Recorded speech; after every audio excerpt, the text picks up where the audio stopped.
이 복된 주일에 허락하신 하나님의 말씀 함께 보겠습니다. 고린도전서 13장 11절에서 13절 말씀입니다.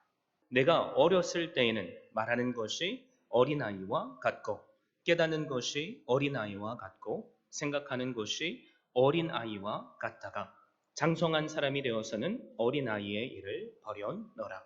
우리가 지금은 거울로 보는 것 같이 희미하나 그때에는 얼굴과 얼굴을 대하여 볼 것이요 지금은 내가 부분적으로 아나 그때에는 주께서 나를 아신 것 같이 내가 온전히 알리라. 그런즉 믿음, 소망, 사랑 이 세 가지는 항상 있을 것인데 그 중에 제일은 사랑이라. 아멘. 시간에는 용천 목사님 나오셔서 성장하는 신앙이라는 제목으로 말씀을 증거하실 텐데요. 피차 전하는 자와 받는 자에게 하나님께서 부어주시는 성령 충만하심의 은혜가 있기를 바랍니다. 신앙은 날이 갈수록 성장해야 합니다. 생명이 있는 것은 무엇이든 성장해야 합니다. 성장하지 못하는 것은 죽은 것을 의미하기 때문입니다. 생명이 있는 것은 날이 갈수록 성장해지고 성장하는 것을 우리가 볼 수 있습니다. 사도 바울도 내가 이미 얻었다 함도 아니요 온전히 이루었다 함도 아니라 오직 내가 그리스도 예수께 잡힌 바 된 그것을 잡으려고 쫓아가노라고 말씀하셨습니다. 우리가 돈을 많이 벌고 집을 크고 훌륭하게 짓고 사는 것도 축복 가운데 하나요. 감사한 일이겠지만 진정한 감사는 우리의 신앙이 날이 갈수록 성장해 갈 때이라고 생각합니다. 마음씨도 달라지고 예배드리는 분위기도 달라지고 가정 환경도 신앙적으로 또 우리 개인 하나하나가 성장하고 무르익어 갈 때 우리 주님께서는 기뻐하시는 것입니다. 진실로 생명이 있는 신앙은 날이 갈수록 점점 변화되고 성장해 가는 것입니다. 우리는 성장하는 신앙을 가지고 보다 큰 목표를 향해서 살아가야 되겠습니다. 옛날 중국의 여인들은 어려서부터 가죽신을 신고 계속 생활하기 때문에 그 발이 더 이상 성장하지 못해서 결국 활동성을 잃고 불구다처럼 걸어다니는 것을 볼 수 있었습니다. 우리 그리스도인의 신앙은 날로 성장해 가야 하고 성장해야 합니다. 그래서 오늘 본문을 통해서 우리의 신앙은 어떻게 성장해 가야 하는지 살펴보기로 하겠습니다. 첫째, 바른 신앙의 관계를 가질 때 우리 신앙은 성장해 갑니다.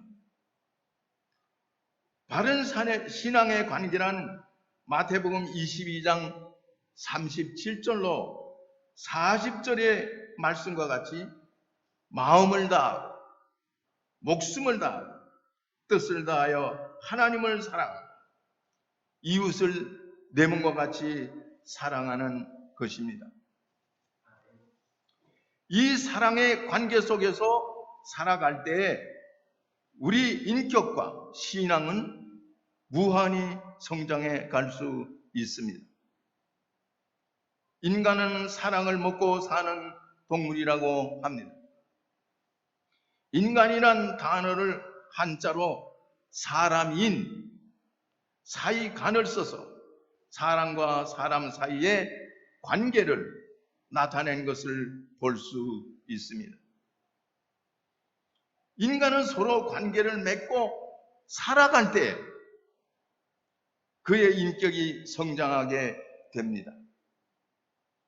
아무리 홀로 사는 사람이라 할지라도 그에게는 부모가 있고 사회가 있습니다. 서로 관계라는 테두리 안에서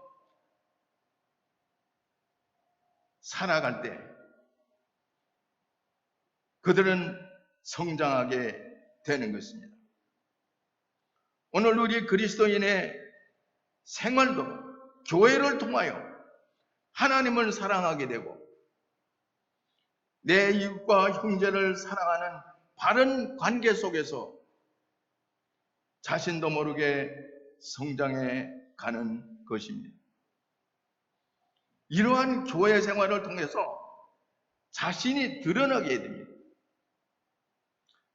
내가 바로 이러한 존재였구나 하는 것을 깨닫고 살아가게 되는 것입니다.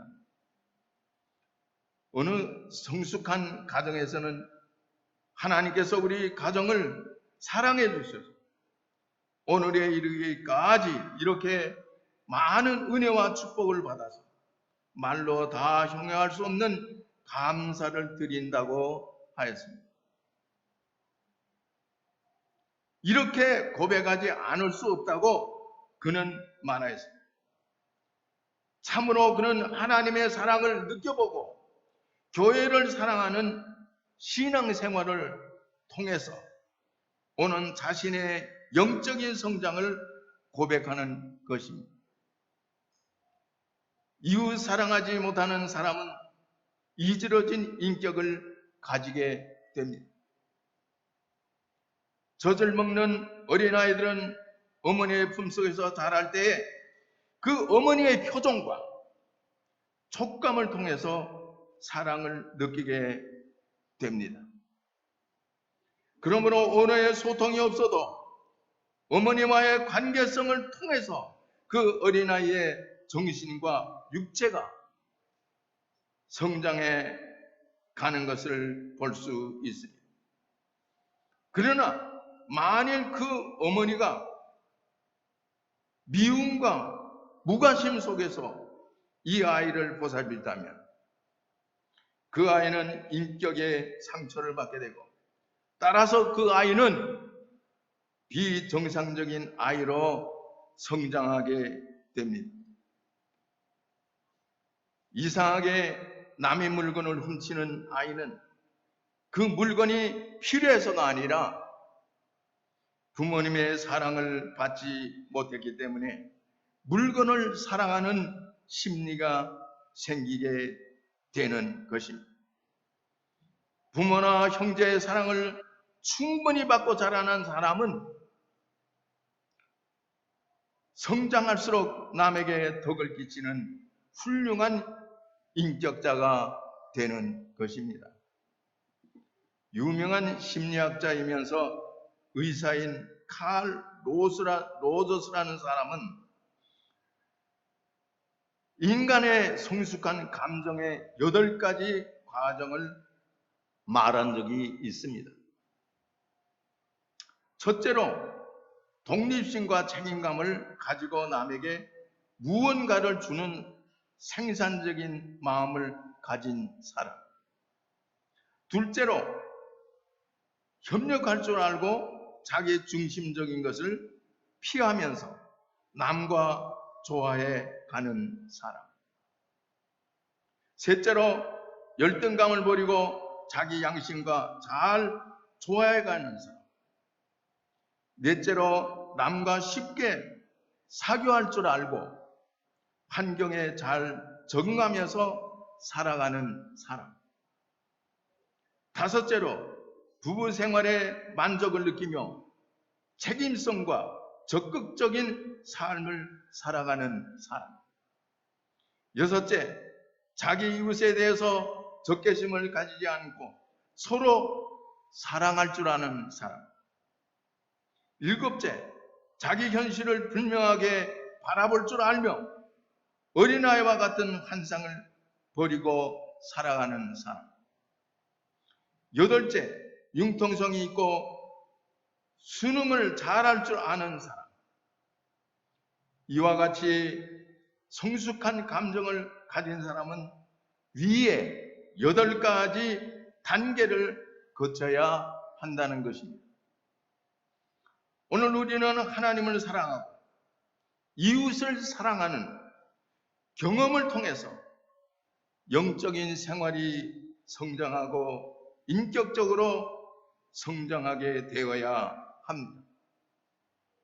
한국에 있을 때 우리 이웃집에 개성 할머니가 있었는데 그 할머니 집 정원에는 매우 아름다운 꽃을 갖고 놓은 것을 보았습니다. 그래서 어떻게 이렇게 아름답게 꽃을 가꾸시냐고 물었더니 그 할머니 말씀이 꽃을 아끼는 마음으로 관심을 가지고 가꾸게 될 때 그 꽃은 서로 다투어 아름답게 자라게 된다고 했습니다. 이처럼 꽃 한 포기도 사랑을 받을 줄 알고 자기 표현을 전할 줄 알듯이 우리 인간도 바른 사랑의 관계 안에서 인격과 신앙을 성장시키게 됩니다. 그러므로 하나님을 사랑하지 못하는 사람, 이웃과 형제, 가정을 사랑할 줄 모르는 사람은 인격적으로 성숙하게 되지 못하는 것입니다. 미국 사람들은 비교적 사랑의 표현을 잘 하는 편입니다. 한국을 사랑했던 빌 하트라는 목사님은 70고령인데도 불구하고 집을 나설 때는 그 사모님께 다녀오겠다고 입을 맞추고 어깨를 두들겨 준다는 것입니다. 그 목사님의 생활 속에서 창조적이고 아름다운 인품을 볼 수 있다는 것입니다. 그러나 한국 사람들은 문화 차이 때문에라고는 하지만 사랑하는 사람이나 부부간에도 진정한 사랑의 표현을 제대로 하지 못하고 살 때가 많이 있습니다. 내가 남편이나 아내에 대해서 서로 구체적으로 이렇게 사랑하고 있다고 고백 없이 살아갈 수 있지만 이웃사랑은 그렇지 않습니다. 자기의 진정한 고백을 통해서 이웃사랑은 더욱 무르익어가게 되는 것입니다. 그러므로 진정한 가정의 사랑과 하나님의 사랑을 경험한 사람만이 성숙한 인격을 가질 수 있습니다. 하나님을 사랑하고 이웃을 사랑하는 삶의 과정을 통해서 오늘 여러분의 신앙이 날이 갈수록 성장하게 되기를 간절히 축원하는 것입니다. 둘째로 자기의 고집을 버리고 하나님의 뜻을 받아들이는 넓은 마음을 가져야 합니다. 참으로 훌륭한 인격자는 자신의 작고 이 적고 적은 고집을 버리고 하나님의 큰 뜻을 받아들이는 사람입니다. 그리고 이웃의 말을 충분히 들어주는 사랑을 가지고 생활하는 사람입니다. 그러나 남의 말을 들어주지 않고 자신의 말만 일방적으로 많이 하는 사람은 정신적으로 불안정한 사람이라고 볼 수 있습니다. 여러분께서 혹시 어떤 교우나 친구들과 대화를 나누게 되었을 때 일방적으로 자신의 말만 하지 말고 상대방의 말을 진지하게 들어주어야 합니다. 그때 비로소 그 교우나 친구는 영적으로 성장할 수 있게 되고 여러분의 인격도 성장하게 되는 것입니다. 그러므로 우리는 자신의 적은 고집을 포기하고 하나님의 큰 뜻을 받아들이는 넓은 마음을 가져야 합니다. 내 마음대로 뭔가 할 수 있다고 하는 고집을 가지고 살려는 사람은 어려운 문제에 부닥치게 되는 것입니다. 우리 그리스도인들은 내 자신을 부인하고 자기 십자가를 지고 그리스도를 따라가야 합니다. 여기서 자기를 부인한다는 말은 하나님께서 주신 귀한 성품과 인격을 버리라는 말이 아니라 그때 우리의 하나님의 뜻을 받아들여 자신의 인격을 성장시켜 나가라는 것입니다. 창세기에 나오는 야곱은 심리학적으로 볼 때 감정적으로 매우 미성숙한 인격자였습니다. 그렇기 때문에 자기 욕심대로 외삼촌을 속여서 재산을 많이 늘렸습니다. 그러나 야곱의 마음은 여전히 안정되지 못하고 불안했습니다. 그가 형 에서를 만나기 위하여 고향으로 가던 중에 야복강 여울에서 섰을 때 그는 무한히 고독하고 불안했습니다. 그때 야곱은 하나님의 천사와 더불어 씨름을 하게 되었는데 결국 그의 환도뼈가 위골이 되었습니다. 바로 그 순간 하나님께서는 야곱이 가졌던 편협한 고집과 인격적인 속성을 포기하도록 하신 것입니다. 그 뒤 야곱은 넓은 마음을 가지고 형 에서 앞에 나아가서 자기의 잘못을 고백해 도했고 결국 형제는 서로 용서하고 화해할 수 있었습니다. 우리의 고집은 우리의 인격을 삐뚤게 만듭니다. 자기 고집을 버리고 하나님의 뜻을 받아들일 줄 아는 넓은 마음은 가지고 여러분의 신앙 인격이 성장하게 되기를 바랍니다. 실패와 절망 속에서 환도뼈가 미골이 되는 경험, 내가 죽어지는 경험, 그 후에 부활의 생명의 축복의 역사가 일어나는 경험을 가져야 하는 것입니다. 혹시 여러분에게도 이러한 경험이 있었습니까? 이러한 경험 뒤에는 반드시 하나님의 생명의 축복이 임하는 것을 믿으시기 바랍니다. 축복은 순탄하게 우연한 과정을 통해서 오는 것이 아니라 환도뼈가 위골되는 경험을 통해서 오기 때문입니다. 자기의 고집을 포기하는 경험을 통해서 우리의 신앙은 성장해 가는 것입니다. 그토록 우리의 신앙은 위대한 소망을 안고 살아갈 때에 성장합니다.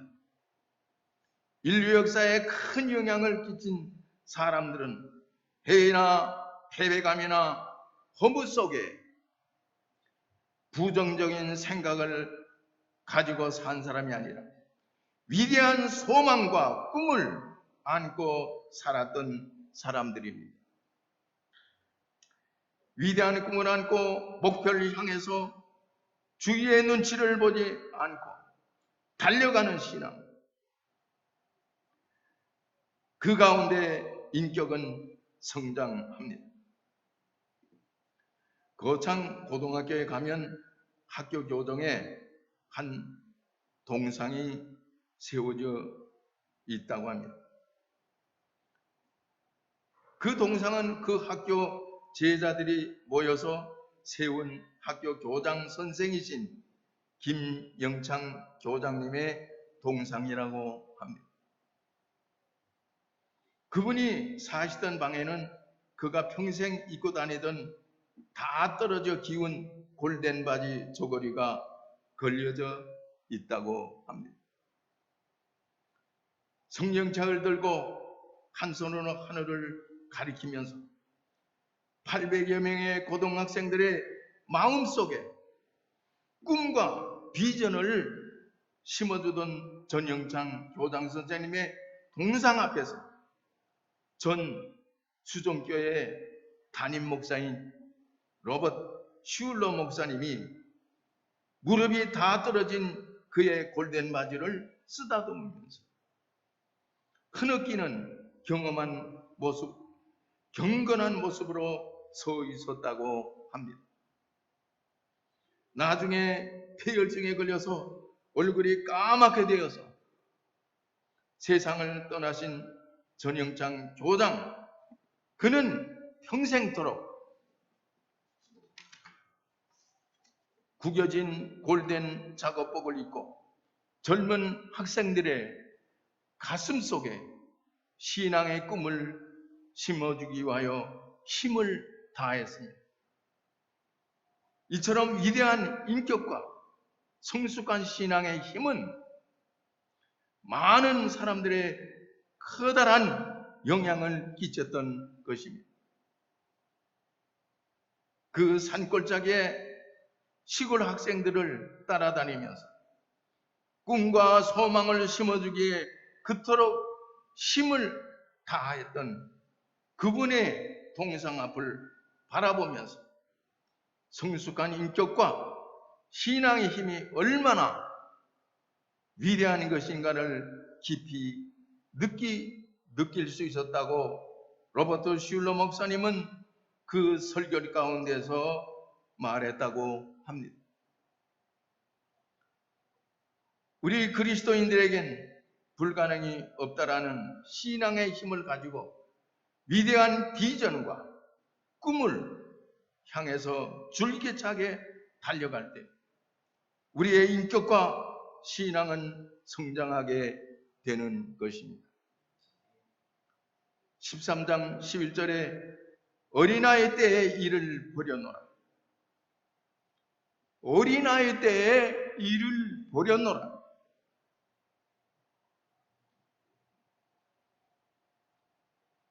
사도 바울의 말씀대로 이제부터 미성숙한 생각과 태도를 버리고서 성숙한 인격, 성숙한 신앙 매일매일 성장하시기를 바랍니다. 그리하여 그리스도를 높이고 하나님과 영광을 돌리고 참된 인생의 길을 걸어가는 주은의 교회 여러분 되시기를 간절히 축원드립니다.